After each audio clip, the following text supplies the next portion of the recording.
はすぐそばにあるもの。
私を照らしてく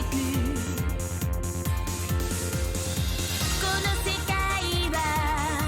悲しみだけじゃないこの世界は喜びと愛にあふれていつまでも全て守れるならばアクティブマスをエタニティあなた守る星のガーディアン枯れない花は今でも強く咲いていた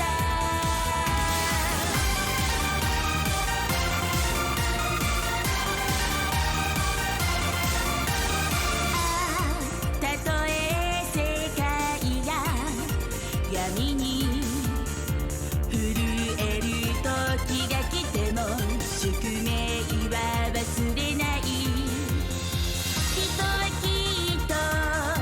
希望を捨てずに戦うこと運命と向き合うことできるから私は彼はしないアクティブマスをエタニティ今守る時のガーディアン枯れない花は今でも月を呼んでいるア